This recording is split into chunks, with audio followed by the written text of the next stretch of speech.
Salam jumpa kembali di kanal Bambang Trim, di kanal YouTube Bambang Trim. Assalamualaikum warahmatullahi wabarakatuh. Kali ini saya akan membahas tentang berapa harga tulisan Anda. Ya. Sebagai penulis tentu, apalagi Anda penulis profesional, tentu bagaimana Anda menentukan harga jasa penulisan Anda. Ya, silakan simak terus di bahasa basi Bambang Trim. Anda boleh subscribe di YouTube saya karena akan menerima banyak pembagian pengetahuan pengalaman terkait dengan penulisan dan penerbitan di kanal ini. Kita mulai, ya. Jadi sering terjadi kalau seorang penulis, ya, ketika dia masuk dunia pro, kemudian dia bingung ketika ditanya oleh calon kliennya. Nah, kadang-kadang calon klien ini teman kita sendiri gitu, atau kenalan kita. Kamu udah pernah nulis ya? Berapa sih?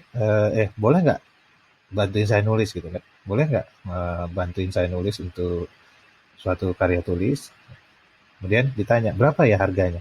Nah, di situ kita sering bingung ya, sering tidak enak hati atau apa. Tapi kalau bagi penulis profesional sih tidak ada, karena ini it's a business gitu ya. Ini adalah bisnis. Jadi berapa harga tulisan yang layak harus dibayarkan kepada kita begitu ya.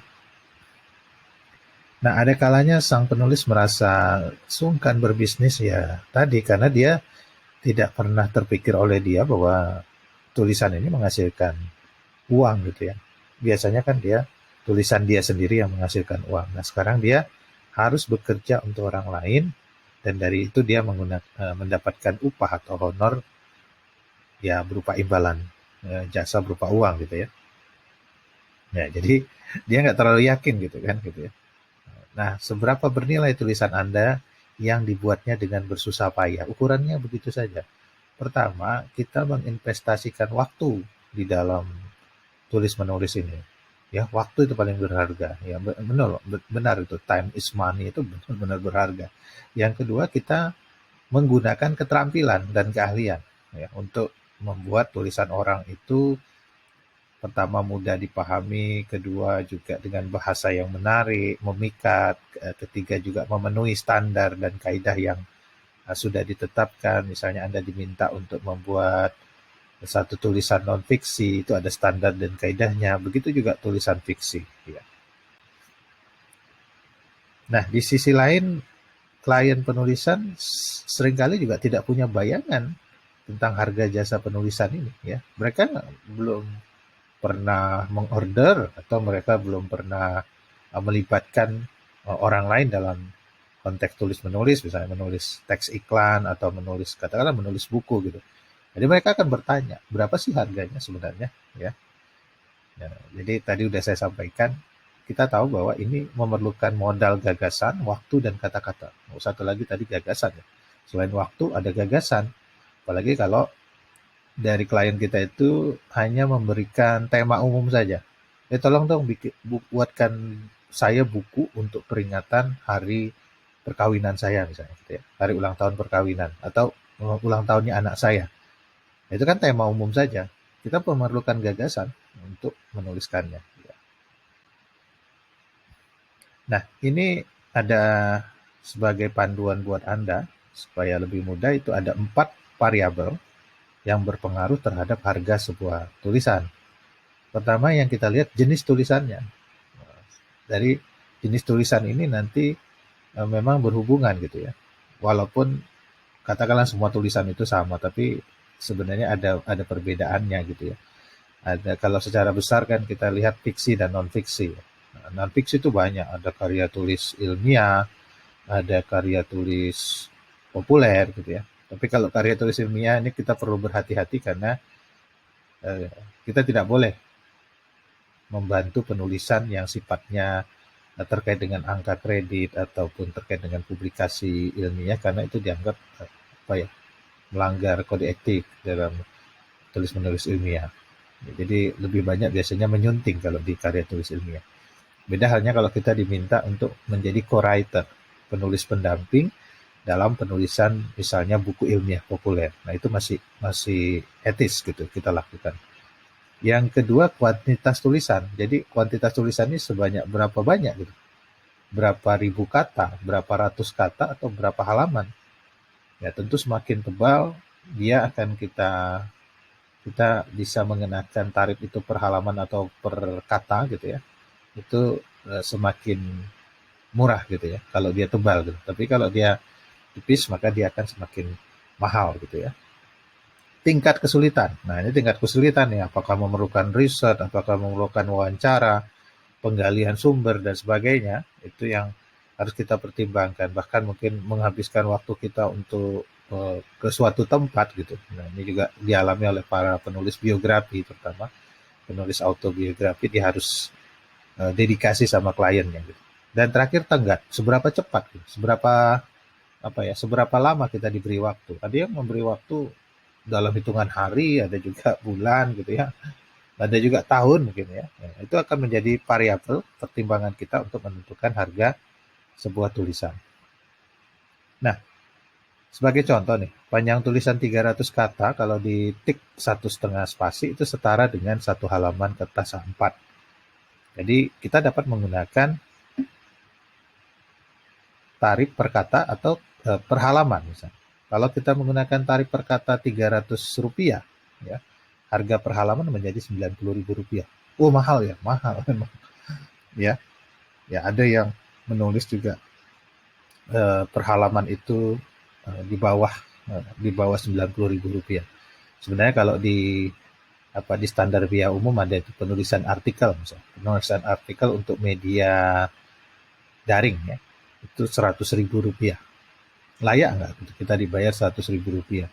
Nah, layak atau tidaknya itu tadi dari usaha kita. Apakah kita melakukan riset, berapa lama kita menuliskannya. Yang lama itu risetnya, pre-writing itu lama, ya. Mau menggagasnya, membuat outline gitu. Kalau menulisnya mungkin cepat saja ya, ketika kita sudah menguasai tata tulis, menguasai diksi, menguasai kalimat, itu lebih mudah gitu. Nah, jadi pantas nggak? Sekarang kita tanya nih, kalau misalnya tadi ya Rp300 per kata, kemudian dikali 300 kata, pantas nggak kita dibayar 90.000 per halaman naskah untuk sebuah artikel gitu? Ini hitung kembali, untuk mengerjakan satu halaman naskah artikel, Anda memerlukan waktu berapa lama? Ini kita latih ya, kita coba, kita uji coba, kita exercise gitu ya. Berapa lama tuh? Wow, apakah Anda seharian gitu ya, atau hanya memerlukan waktu katakanlah 1 jam, 2 jam untuk menulis artikel 600 kata atau katakanlah 3 halaman, 4 halaman. Itu dapat kita hitung ya. Menulis sendiri adalah pekerjaan mekanis ya. Menulis itu sendiri adalah pekerjaan mekanis. Namun sebelum itu, yang tadi sudah saya sampaikan, kita harus menggagas. Kita harus mengumpulkan bahan sekaligus meriset. Syukur kalau bahannya itu ada di dekat Anda.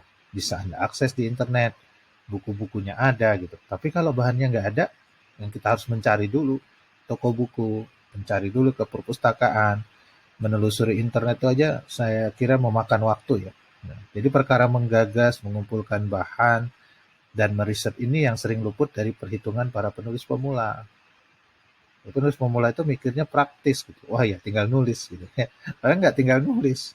Kita masih ada proses yang namanya proses awal pre-writing itu, ya, pra menulis itu. Yang harus kita pertimbangkan itu utama.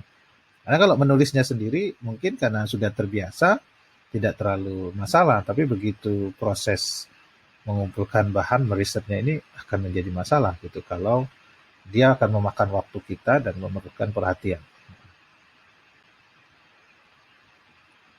Nah, ada cara lain yang lebih sederhana untuk menetapkan berapa yang kita peroleh ya, yang harus Anda peroleh dalam waktu 1 bulan. Nah, jika katakanlah Anda ingin mendapatkan penghasilan 6 juta per bulan, maka Anda harus menulis 2 halaman per hari seharga 100.000 per halaman. Kan gitu kan hitung-hitungannya ya. Jadi kalau buku ya, kalau kita mendapatkan job atau pekerjaan menulis buku itu mungkin sampai bahkan lebih dari 6 juta gitu ya. Bisa sampai belasan, puluhan, bahkan ada yang ratusan juta gitu. Tapi kalau artikel mungkin kita harus produktif gitu ya. Nah, saya pernah mendapatkan pekerjaan gitu. Tapi nggak sampai 6 juta. Ya. Pekerjaan untuk mengisi artikel di sebuah situs web tentang kopi itu. Jadi saya dibayar 1.250.000 per bulan untuk menyetor 4 minggu ya, satu tulisan setiap minggu gitu ya, plus satu saya kasih bonus satu gitu. Ya saya menganggapnya pertama itu pekerjaan ya serius dalam arti beberapa hal tentang kopi, tapi juga saya menganggapnya fun gitu, asik-asik aja nulis tentang kopi, walaupun saya bukan ahli kopi tapi saya penggemar kopi gitu ya. Jadi saya menelusuri, dapat pengetahuan baru kan, gitu itu kan enaknya jadi penulis itu. Kita menambah pengetahuan baru, kita juga dapat duit gitu ya, dihargai gitu. Kalau dihitung ya 1,2 sekian itu kan, ya rata-rata saya dibayar 300 ribuan gitu untuk 300 ribu lebih ya untuk tulisan, atau kalau dikatakan 5 ya 250 ribu. Tulisannya pendek, hanya 300 kata, kadang-kadang 600 kata atau kurang gitu ya, 1,5 halaman, 1 halaman gitu. Nah, itu pekerjaan yang ringan dan lucu lah bagi saya ya. Tapi ada juga yang besar gitu ya. Ada juga yang sifatnya mahal gitu ya. Nah, itu juga berlaku ya. Katakanlah saat ini saya menulis buku itu bisa sampai 250 bahkan 500 ribu per halaman ya. Lebih lagi malah gitu ya untuk satu buku gitu. Nah, ini menarik kalau dari sisi penghasilan ya. Jadi kalau kita pertama-tama sungkan ya, bersedia dibayar hanya dengan ditraktir makan atau ala kadarnya, itu mungkin pelajaran pertama aja buat kita. Kalau pertama kita dapat order begitu dari teman dekat, ya udah nggak apa-apa gitu ya, lakukan. Tapi ketika kita mau berpikir profesional, nah kita harus tahu menghargai berapa ini tulisan kita ini. Dan teman-teman ketahui bahwa kita saat ini profesi penulis termasuk penyunting itu sudah ada di KBLI, Kualifikasi Baku Lapangan Usaha Indonesia tahun 2020. Jadi sudah ada nomor KBLI-nya untuk jasa penulisan ini. Artinya itu menjadi suatu dorongan bagi kita bahwa ini memang pekerjaan gitu. Tapi kalau si Dan Poynter mengatakan writing is not a job, is a business. Ya benar juga. Menulis itu bukan hanya pekerjaan gitu ya menurut dia, tapi juga bisnis gitu. Nah, jadi kita harus punya standar untuk jasa penulisan yang kita berikan. Anda boleh membuka situs-situs web di luar gitu ya. Situs web asing itu memang banyak memberikan perspektif bagaimana kita menentukan tarif. Kalau Indonesia jarang gitu. Orang lebih banyak menyembunyikan, tidak memberitahu bagaimana dia menentukan tarif penulisan itu. Ya. Demikian rekan-rekan, mudah-mudahan bermanfaat apa yang saya sampaikan ini terkait dengan berapa harga tulisan Anda dan bagaimana Anda caranya menghargai diri Anda ketika mendapatkan job atau pekerjaan menulis dari orang lain. Terima kasih. Assalamualaikum warahmatullahi wabarakatuh.